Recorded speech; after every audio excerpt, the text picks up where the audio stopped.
evening and welcome to yet another brilliant edition of Atlantic Television Press Roundtable here in our stable Atlantic Television Network here in Port Harcourt.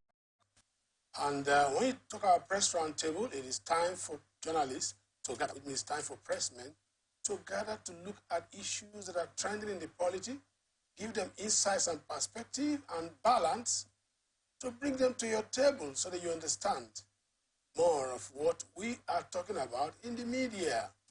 Well, only media professionals, journalists in particular, are qualified to be in this gathering.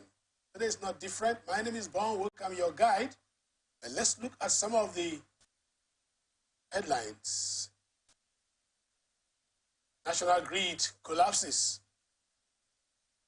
President Tinubu lobbies investors on aviation projects. Gunmen behead Labour Party chieftain. That was in Abia State. Federal government approves 50% intervention initiative to boost women-owned businesses. And from the United Nations comes the report that World Food Programme pledges $2.5 billion to fight hunger in Nigeria. Gas Association promotes Nigerian decade of gas in Singapore, faraway Singapore. Thank you very much for tuning in. I'm sure you're watching us on our various social media platforms. Our mobile app, ATN Live on YouTube and Facebook, Atlantic Television Network. Joining me on the show is no other than African, Nigerian, and Equatorial Bill Cosby Jones. You're welcome to the program. Thank you very much. Thank you. Well, I'm sure you've seen Bill Cosby there. Guy in the MCR didn't want to show his face. Well, because he's a journalist and he works downstairs in our radio. He's a radio chief. You're welcome in consequence. Thank you very much. Well, I've told you my name. My name is Bon Woke. Well, I call Bon, and by the time you go to the market and come back, it is Woke. Okay. Stay tuned. I'll be right back after the short break. Don't go away.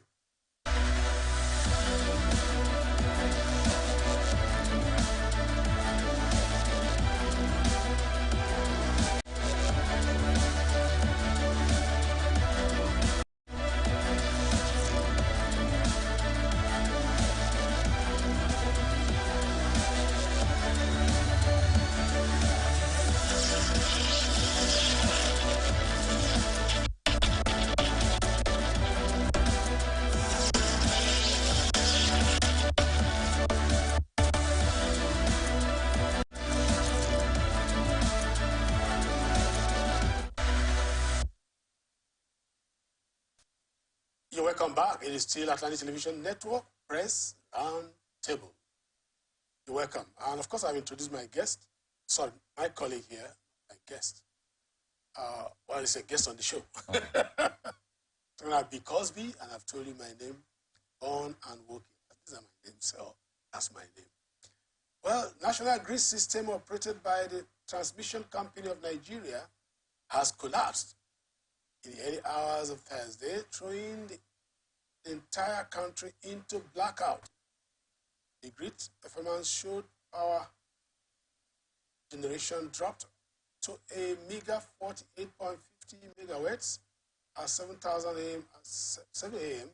on Thursday, that's yesterday, coming from 2 out of over 27 electricity generation plants. This comes barely a week after TCN had rolled out a drum to celebrate a questionable 400 days of uninterrupted grid stability. A number of distribution companies confirmed that the grid went down at 0041 a.m. yesterday. What else can I say? As my colleague would say. They were celebrating 400 days of uninterrupted. Did you notice that? And it was questionable. I like the fact that we are questioning that the veracity of that claim. 400 days is about a year and a few months. Uninterrupted,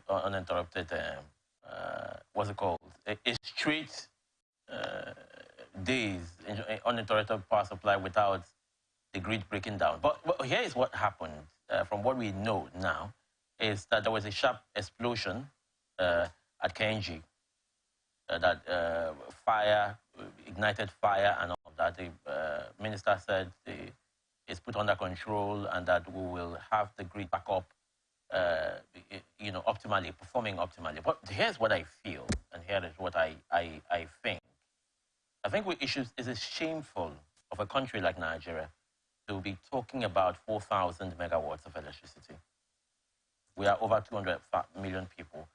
And we talk about celebrating uninterrupted, a grid that has not broken down for 400 days. Not power failure, but grid that yes, for 400 days. It's shameful.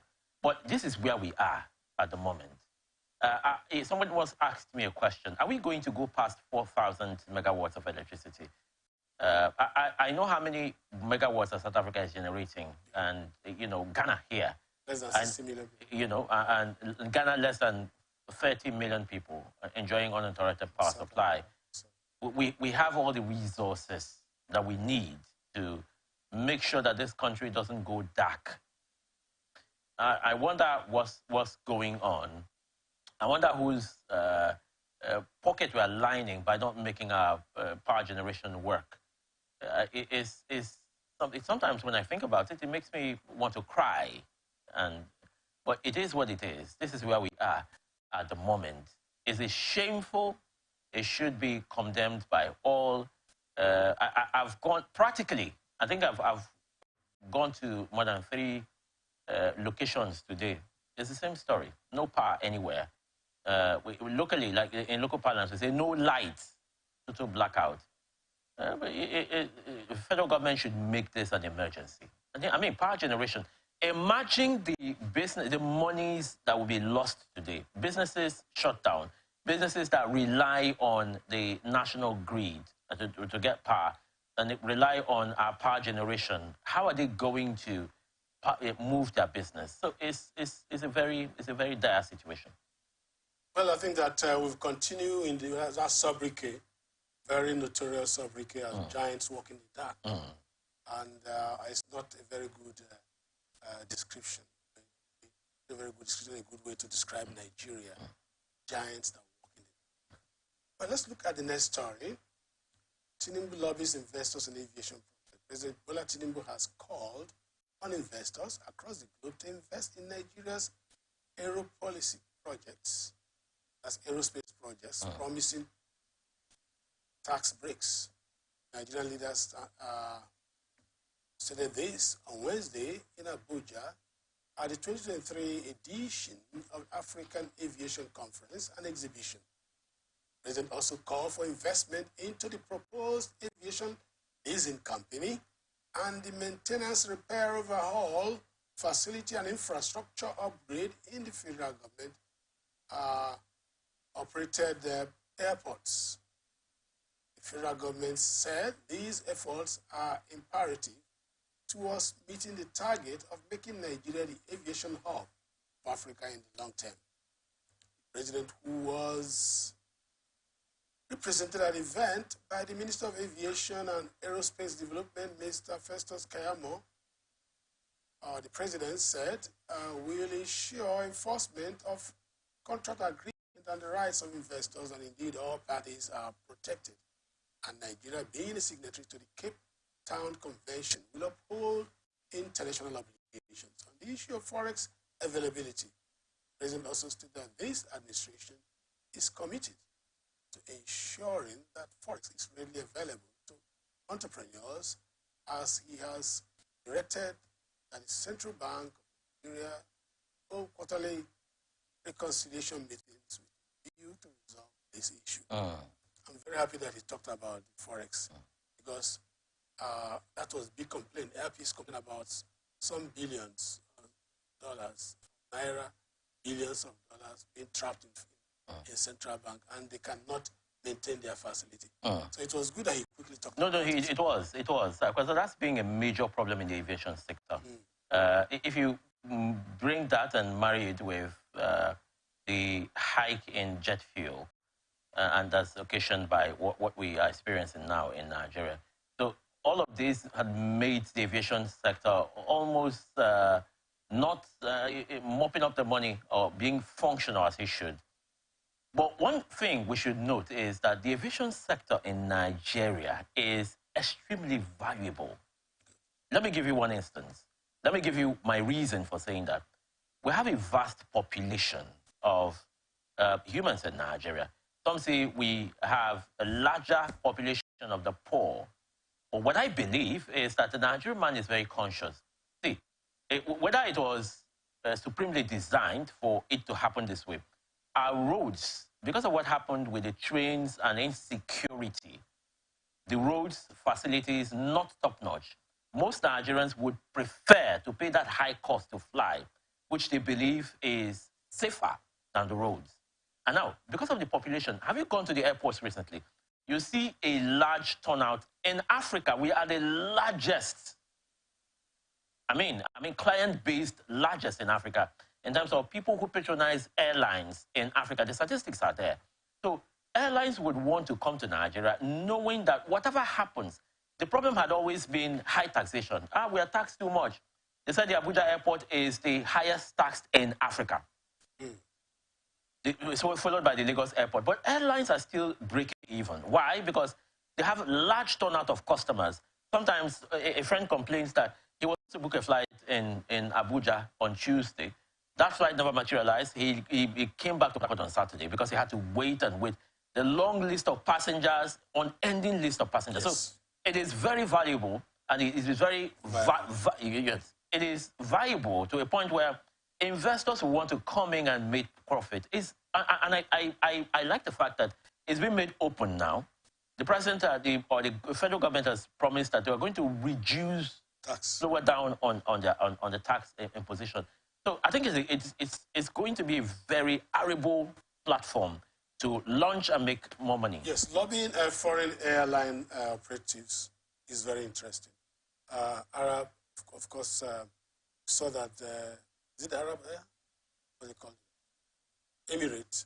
Emirates and Etihad Airlines. They're back. And like you said, Nigeria has a very large population of the middle class. The middle class is broken into two, the upper and the lower middle class. And we have a very large population.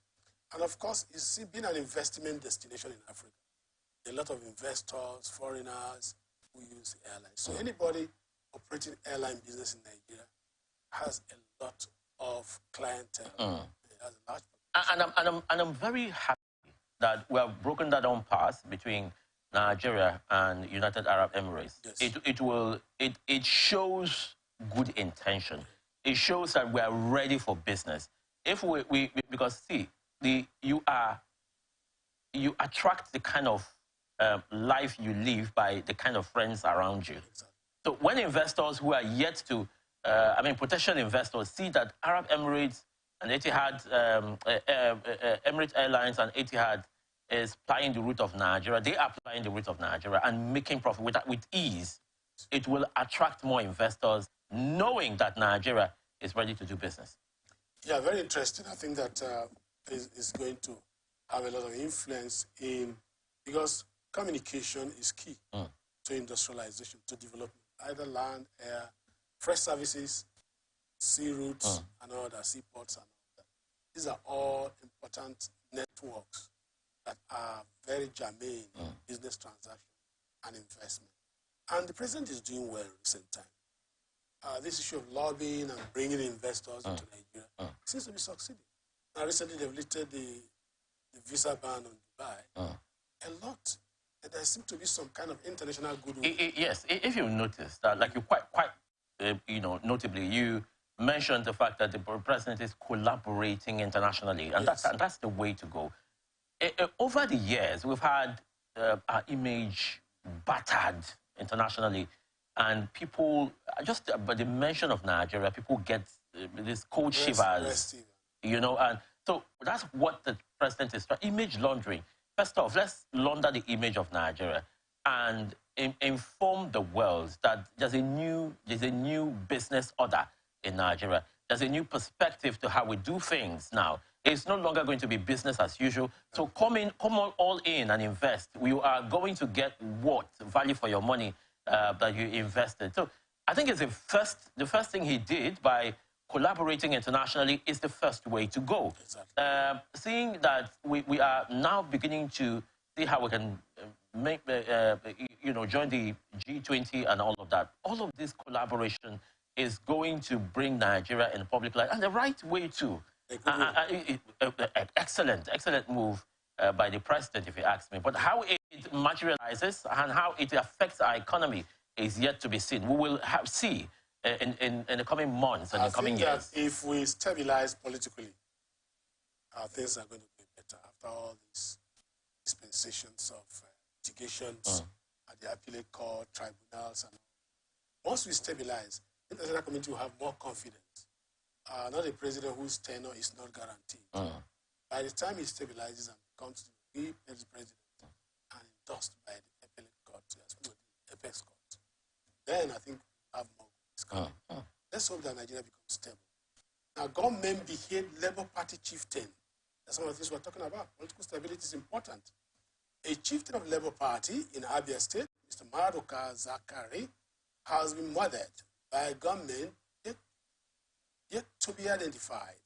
Islam Party chieftain who served as campaign director general of Labour Party in the Sikwato Umonochi Federal Constituency during the last election was murdered at his residence in Uturu, Sikwato local government of Abia State. The gunmen, according to reports, invaded the deceased residence on Wednesday, killed him, and chopped off his head. Decapitation. The President General of a coalition of Southeast youth leaders, Kosin Goodluck Ibem, has confirmed the unfortunate development. This decapitation.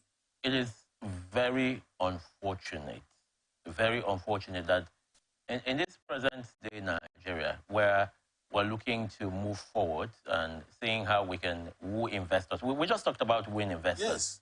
And you hear this kind of stories in the media. It's heartbreaking, I tell you. So be it political or politically motivated or personal issues, the perpetrators should be brought to book as quickly as possible. Yes. The law enforcement agencies should swing into action to see how perpetrators, because it's beginning to look like a norm. It's beginning to look like a norm where a few days ago, a superior police officer was beheaded in Rivers State. Rivers. Now in Bayelsa State, a political heavyweight, the stalwart of the Labour Party, was beheaded. If we leave some of these, if we leave some of this case unsolved, it encourages criminality. And so when you clamp down on perpetrators of such crimes and you make them face the wrath of the law, it encourages the good people to give up. And I want to encourage people in Abia State, especially you who have valid information, who might have one information or the other, to come out and address this, because not only will it scare people. Abia State, Uturu, is the host of Abia State University. Yeah. Now, that's a business hub for Abia State. It will scare people, potential people, like if I want to send my children to Abia State, it will discourage me, So they need to find a lasting solution. And I think that this is where Alex Oti needs to make a statement, in collaboration with security agents, to see how they can solve this crime as quickly as possible. I think that we're having too many crimes too many in the country. More politically motivated, some level cultism, all levels, all kinds of criminality deriving from some of these issues. Now look at what happened in Ahoda, for example. The story from the Commissioner of Police, Polycarp Mekawoi, is a very sordid one, because the cultists deceived the DPO that they were coming to surrender their arms and they were coming for amnesty. And they played to that gallery and he sat on the dock. True. And they captured him and decapitated him. You see, when I begin to hear people decapitation, can you kill a chicken?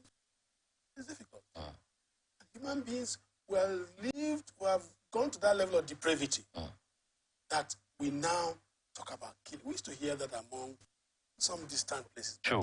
Within South and South, we're hearing of decapitation. Some people, I don't know, but some have told us that you cannot dissociate that from the politics, the kind of politics we play in Nigeria. The politics of where there's been some accusations about politicians sponsoring some of these miscreants just to win an election. That's the beginning. Yes. That's the beginning of so that's an offshoot. That's where it starts from. And when you give them guns, if that were to be true, if assuming without conceding that those claims were to be true. That's a factor.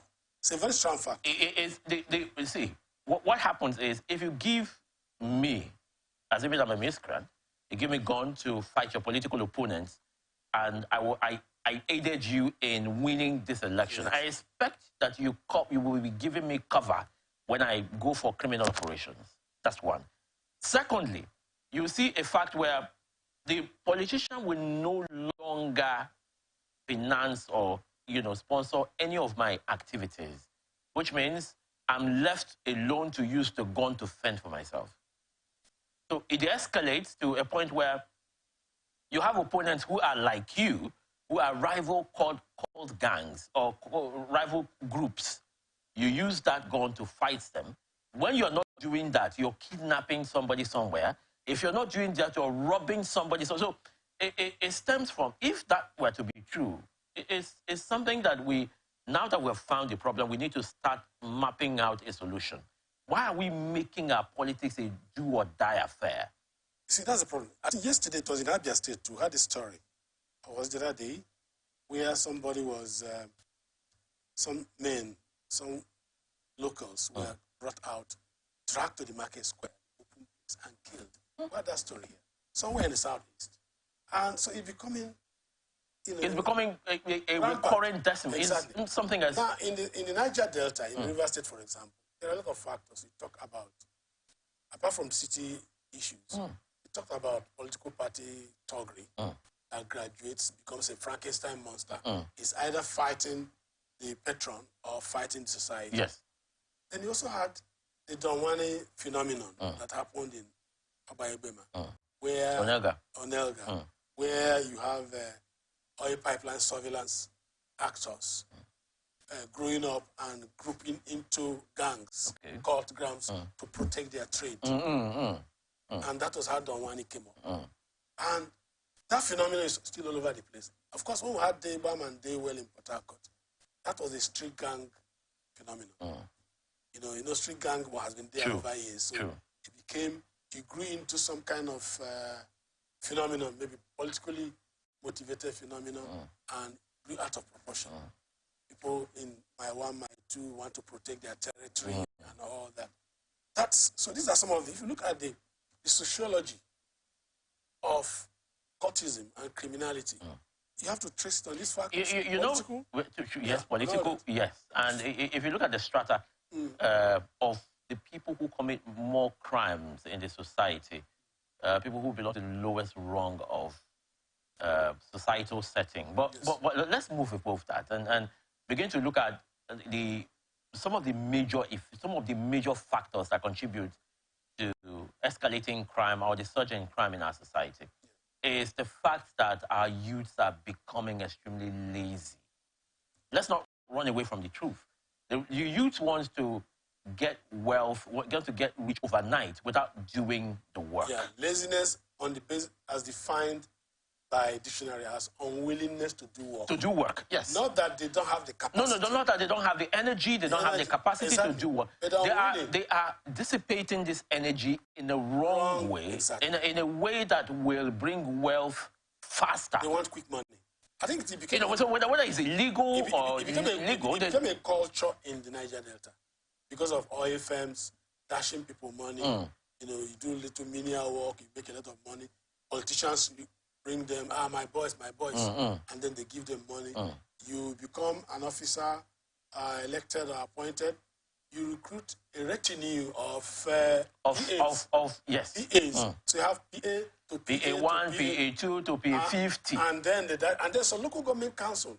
I remember in this country, in this state, when somebody said he was earning salary from a local government council, I said, what are you doing? He said, no, it's like just money for the boys, that some boys are paid 50, 40, 80 every month. I said, for doing nothing, and you're in Port Harcourt, and you're looking for work, and you are earning salary in your place. He said, that is the trend. So it happened in many local governments in this state. Yes. So people got used to quick and easy money. Do not also forget the decay in our family values. Yes. Your son of age 20 goes out and comes back with a car. It does no work. It doesn't do any legal work. It's not legally employed by anybody. It doesn't do any business. It comes back with a car. Doesn't owe you an explanation. You don't ask. And you expect the society to... No, because we need to start asking questions, the right questions. I mean, from the family level, and then we move into the society. We should stop by all means eulogize criminality.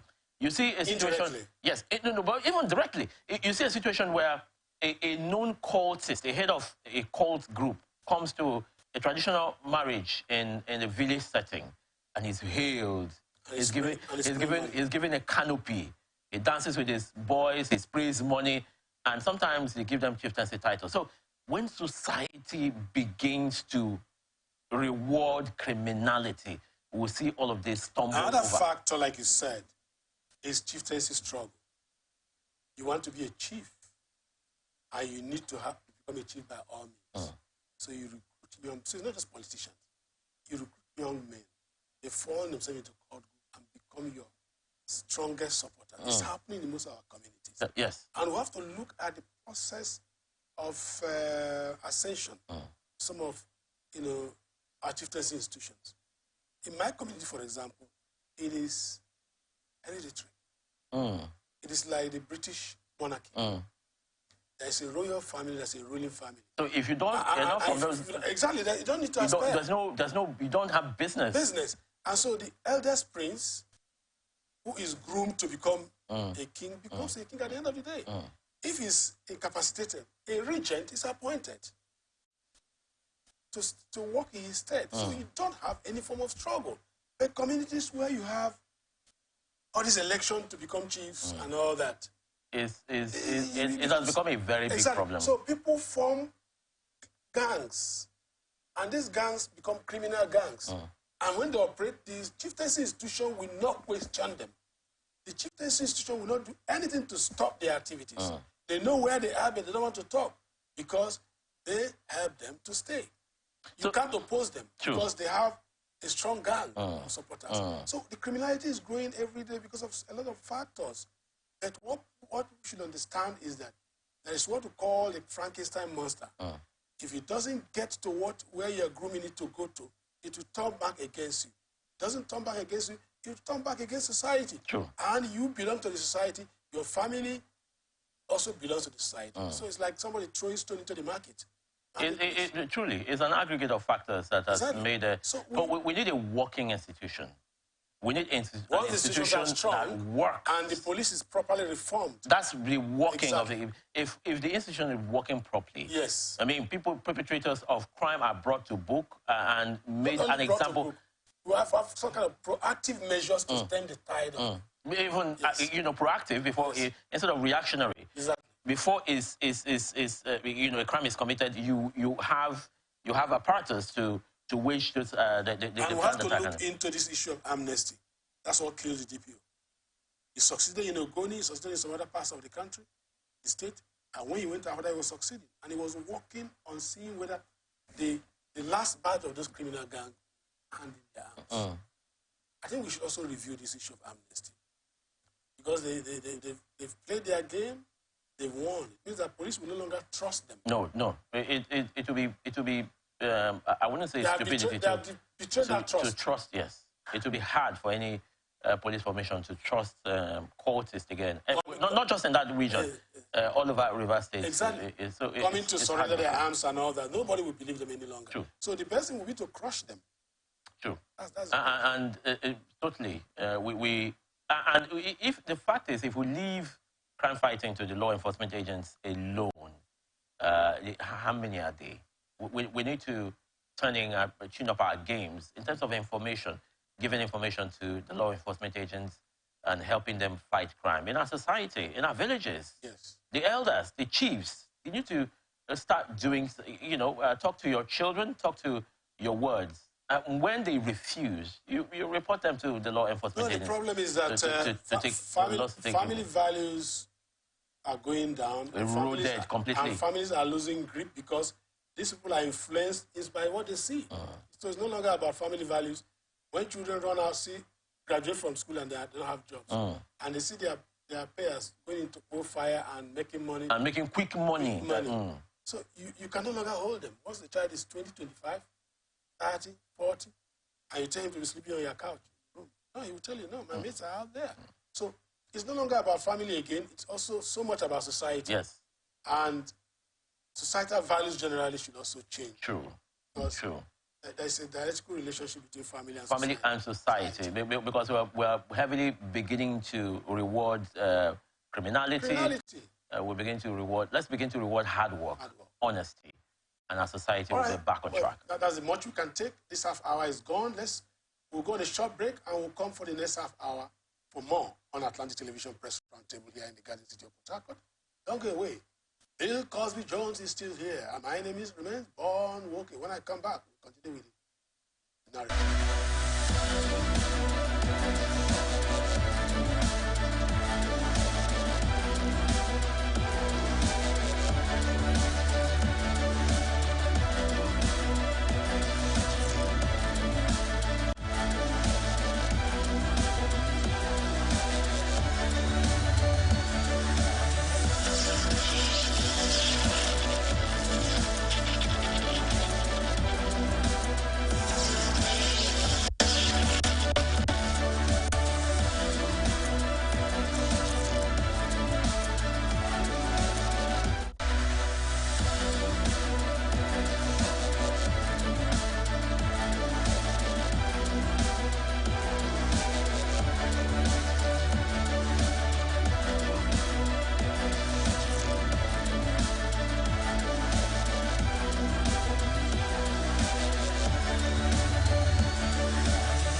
Welcome back. It is still Atlantic Television Press Roundtable here in the Garden City of Port Harcourt. Bill Cosby Jones is still here, and I'm still here too.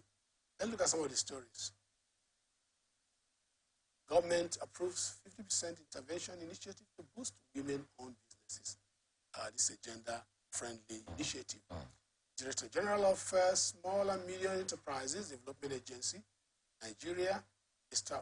Olawale Fasonya, has reiterated the federal government's desire to boost women-owned businesses in the country. Fasonya said this at the opening of Meet with the COEs in collaboration with International Labour Organization. That's a meeting, right? On Wednesday. The Director General said, in order to ensure this, SMEDAN now has a gender desk, and as a result, 50% of its intervention programs for women. He said that the objective of the event was to broaden, deepen the capacity of the MSME operators in regulatory issues, pointing out that it would enable agency to initiate need-based programs that will enhance MSME's competitiveness in the global market. Yes. Nigeria Bureau of Statistics had posited already that 40% of the business owned in Nigeria are owned by women. And so it's a work on SMEs. Yes, small and medium scale businesses are owned by women. And so I think it's about time somebody, it's a very good initiative. If you can give women soft loans, let's take a consensus. 50%. Let's take a consensus around where I stay, where you stay. You see these small businesses, shops, hair salons, kiosks and pharmacists, mini eateries, mostly owned by women. And these are SMEs closer to the people. I mean, small-scale businesses closer to the people, where it's like the local government council, closest to the people. And so the federal government planning to, 50% support is a welcome development. And it almost made me leap in joy and jump up in happiness. Now, what this will do is it will encourage more women to go into business. And discourage prostitution and discourage them from social vices and all these like prostitution, trafficking in persons, and all whatnot. So this is a welcome development. But let's see how it goes. My only fear is let it not impute laziness in women, knowing that whatever I do, I have the government support, 50%. So let it go in a positive direction. It's not free now. It's not. No, it's not. It's a loan. It's grant. Intervention. So again, that can also put some, drop some nerves in you and make you relax to feel that the world is in.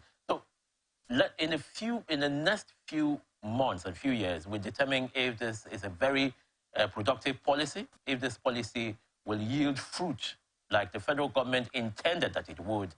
We're yet to find out. Let's see and see how it goes.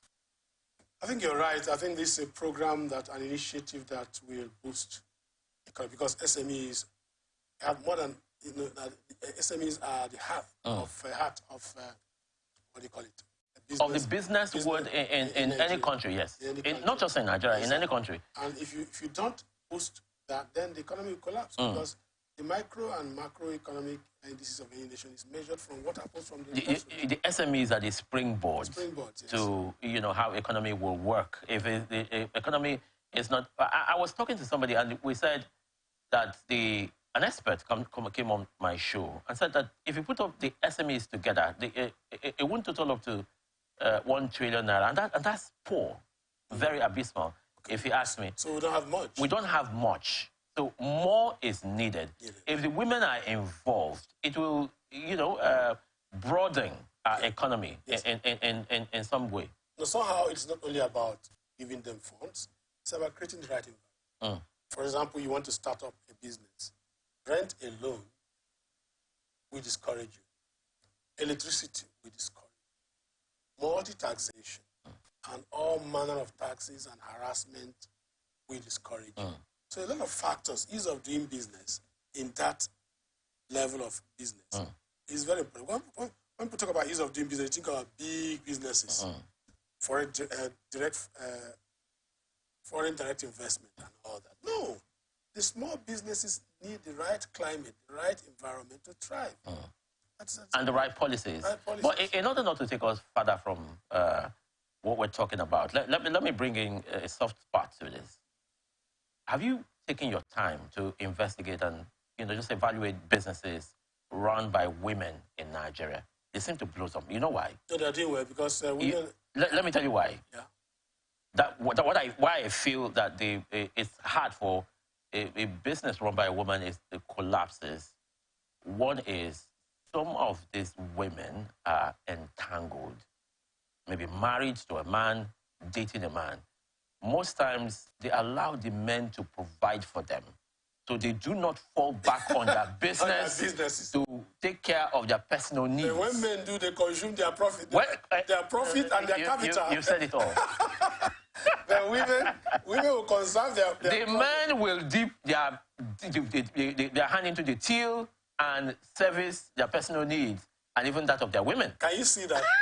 It happens. And women are very shrewd. For example, you have a kind of a combined account. What do you call that? Joint account. Joint account with your wife. before you can touch that money. Oh, my goodness. You have to consult the greatest prophet of the land before. It will almost impossible. Yeah. Give a woman money to keep, it stays. They are very shrewd. They They're are very shrewd and business people, you know. loyal And so just. it's a step in the right direction, if you ask me. If they dominate the SMEs and they are giving the enablement, I think that will do a lot for our economy. Let's look at more stories. Because women, of course, are the managers of homes. And the home is the microcosm of the society. True. Well, the World Food Program has pledged to support President Bola Tinubu's Zero Hunger Program under the Federal Ministry of Humanitarian Affairs and Poverty Alleviation. Country Director of WFP, David Stevenson, made the pledge when he led a team of United Nations UN agency to visit the Minister of Humanitarian Affairs and Poverty Alleviation, Dr. Betty Edu, in her office. Stevenson disclosed that 2.1 billion Nigerians have already been captured as beneficiaries of the program with the hope to expand, working with the Minister of Humanitarian Affairs and Poverty Alleviation. Pledge World Food Program support federal government's humanitarian and poverty intervention efforts, including the Food Security Agenda and the Zero Hunger Program. According to him, the organization was excited by the robust drive of President Tinubu's government to eradicate poverty and reduce humanitarian crisis in Nigeria, and the new energy which the minister, Dr. Betty Edu, is bringing into the space. The minister informed Stevenson that there are over 133 million people in Nigeria affected by multidimensional poverty, stressing that World Food Program's intervention of $2.5 billion for 5 years go a long way to address some of the biggest challenges the country is facing, which is. The question is, would $2.5 billion 133 million. Do anything significant to the poor Nigerians? Well, it can, actually. It's an intervention. Yes, it is. And if it's an intervention that is going to generate my worry, a lot of productivity. No, it will. If channeled in the right. My worry is they had identified 2.1 million, captured 2.1 million Nigerians. Out of 133 million. So how did what was the mechanism used to capture those? Which data do we have? That's my worry.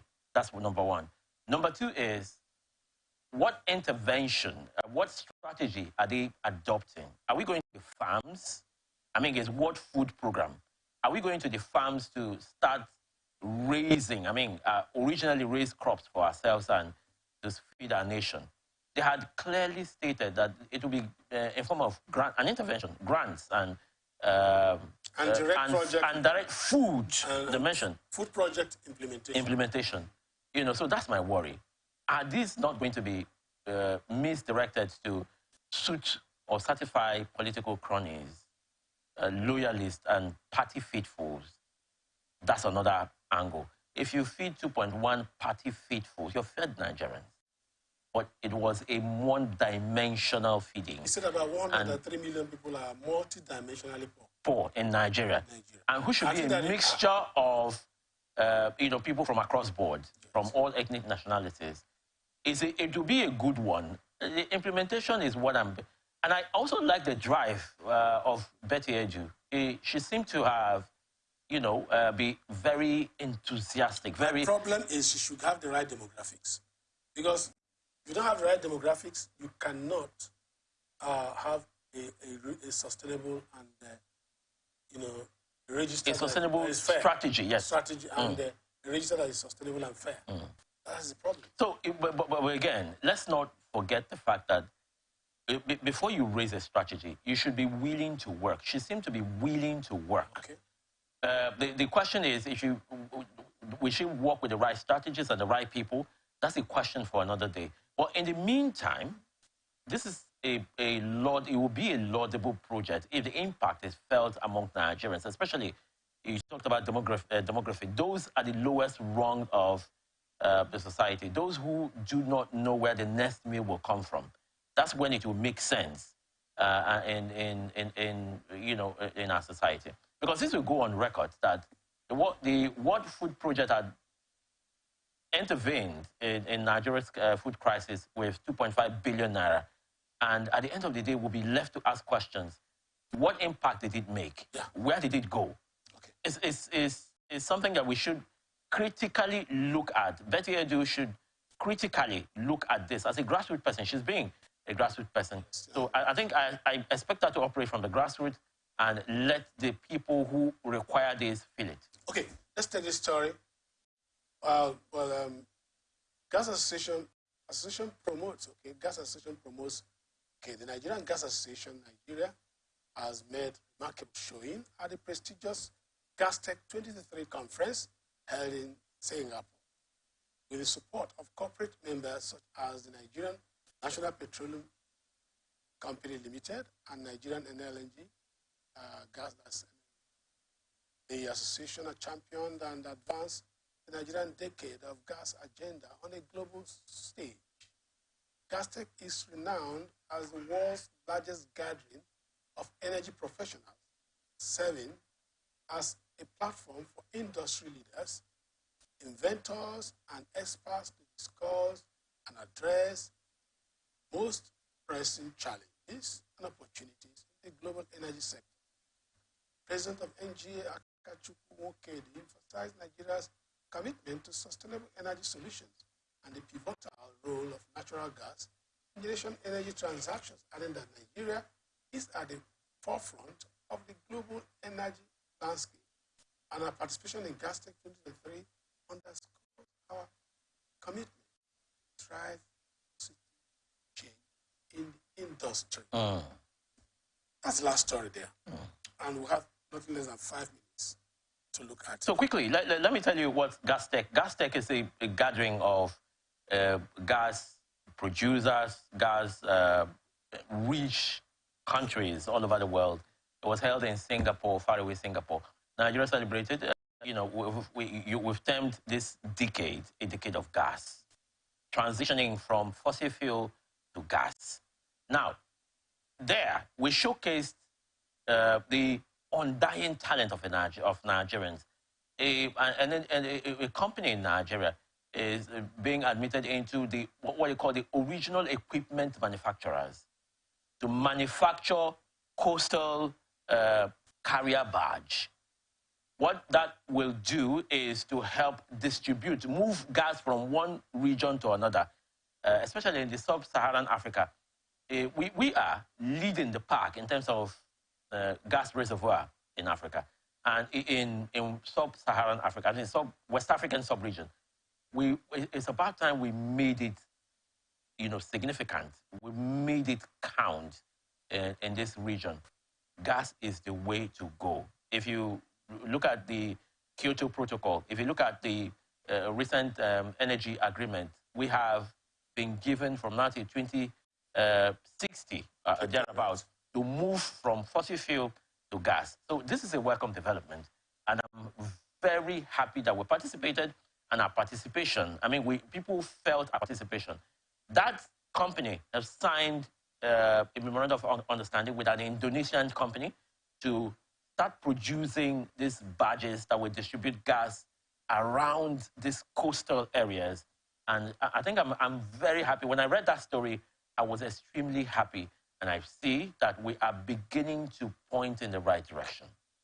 Well, we're beginning to point in the right direction. Our Nigerians celebrating the decade of gas, and that is taken internationally. It's a very big story. And gas is the next place to go. It's the next foreign exchange earner. Because Nigeria has a very large reservoir of gas and one of the largest producers of gas in the world. And of course, we need a market. We need a technology. That's what it's saying. We need a market and we need technology. And we need economy that will drive the business of gas production and gas sales and distribution. So that's a very important thing, and it's good to showcase that. That's the importance of exhibitions, Yes. so that the global community will participate in what we are doing, because you can't produce and buy.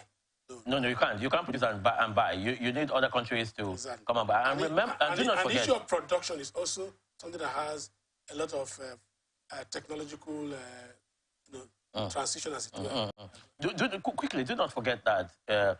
Remember, we've signed an agreement between Benin Republic, Morocco, and for the transatlantic gas pipeline that's going to make its way into Spain and Europe and all of that. 11 countries in Africa were involved. And so if that comes on stream, we are going to make cool money from these two ventures. Thank you very much. I think that's the much we can take.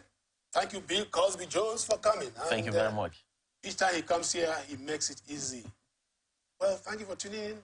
Remember, Atlantic Television Press Roundtable comes every day, 7 to 8, Monday to Friday. Tomorrow is another edition of the program. Join us same time and have an exciting edition of Press Roundtable. Remember to stay connected on social media platforms. They are there on the screen. They are there. Twitter, Facebook, and what have you. But don't forget, we're not done yet for the day. The global news update comes up by 9 p.m.